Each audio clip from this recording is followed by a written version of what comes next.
Dockery, and I wanted to talk about the abortion. Many years ago, a girl named Tawana Amon was only 18 years old when she got pregnant, and after 3 months, she decided that she wanted an abortion. It took her about 7 years later to realize what she did would change the rest of her life. She finally got married to her husband, and within 5 months, she was pregnant again. Although this time she wanted to keep her child, she gave birth to her baby, and she lost it within 3 hours. It was because of her abortion 7 years ago that caused her to have a miscarriage. There's a lot more women out there who have the same story as Miss Owan does. And that's why my main claim is abortion causes a huge negative effect on society. My secondary claims are ex-mothers suffer major consequences after abortion, and that teenage pregnancies and that abortion encourages irresponsibility. So ex-mothers deal with the painful physical side effects of having an abortion. Physical pain that often occurs after abortion can vary from minor and temporary effects to major and fatal injuries to the insides. According to the American Pregnancy Association, the commonly experienced side effects are trivial things such as cramping, vomiting, and diarrhea, in which these would happen in 2 to 4 weeks' time. However, the most serious side effects, although rare, are also important to know that even if you weren't getting an abortion, you would still be at risk. These effects include heavy bleeding, damage to other organs, scarring of the uterine lining, which is the inner layer of the womb, and even death. Ex-mothers also deal with painful emotional side effects. It isn't just the physical pain that comes to the consequences for abortion. It even makes you an emotional wreck that can cause you to have feelings of depression, rage, and guilt.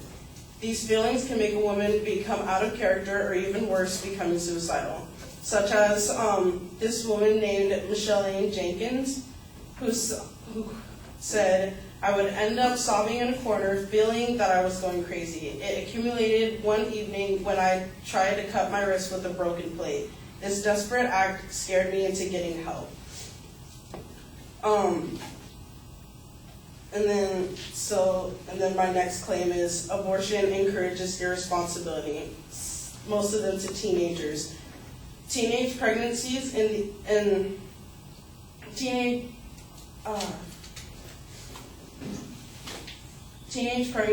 the years after 2008, which was when Proposition 4 had failed. Proposition 4 was when parental notification for minors in abortion.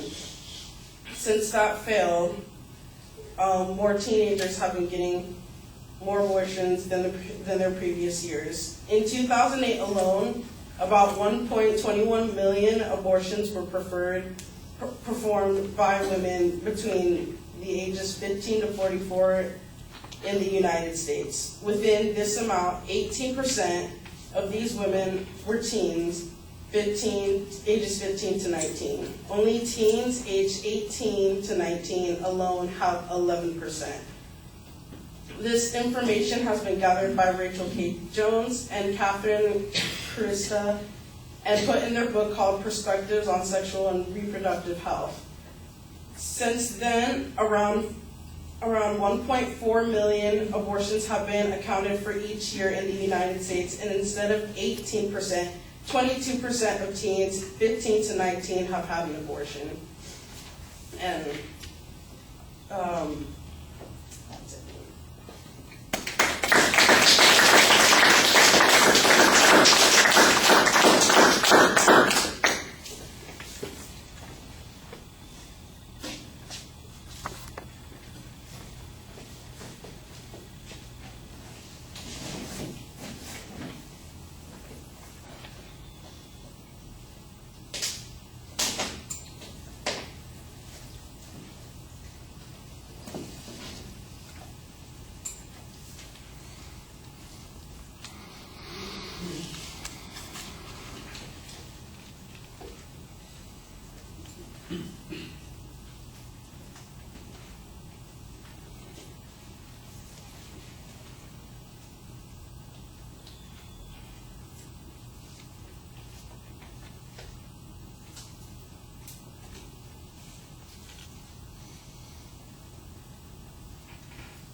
All right, Tori, you ID'd the subject. I think you want to start with your example first. Just tell us the story about the woman who had the abortion and later on had the miscarriage, and then tell us what the topic is that you're talking about.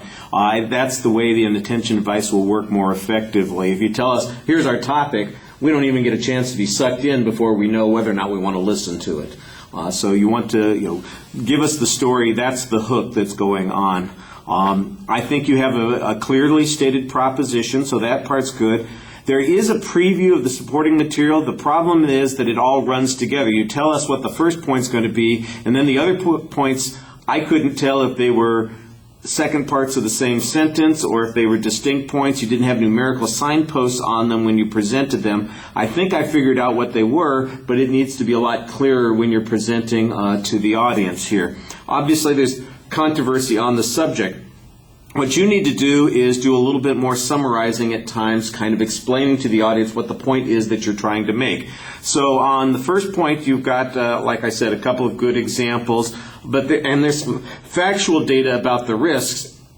The question that I have, though, is your own evidence seems to suggest that the risks are relatively rare. They are not that common, and so why is it that this should be something that we should be worried about? Why is this something particularly problematic? Just about everything has some level of risk, unless you can show that the risk here is higher or that it's distinct from other risks, for instance.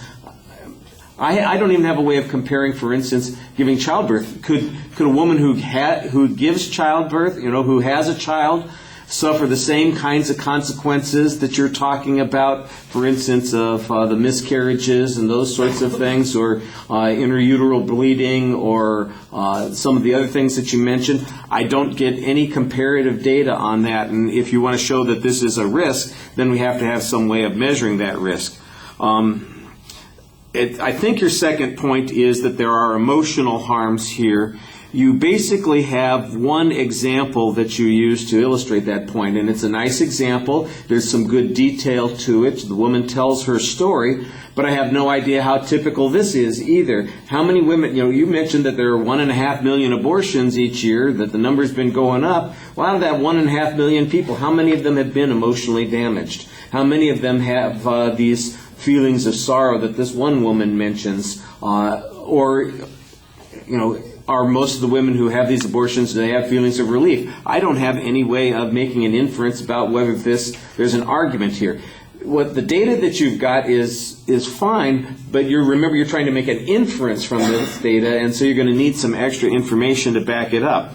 And then the third point about irresponsibility, I think you've got some good information here, but you're not explaining what the information means as you go along. It sounds like you're blaming the increase in kids under the age of 18 getting pregnant on the failure of Proposition 4, and I don't know that there's any connection there at all. That just, it could be a coincidence. It's not, are you saying that because parents aren't notified, the kids take it as a license to breed and then they use abortion as a way of getting out of that?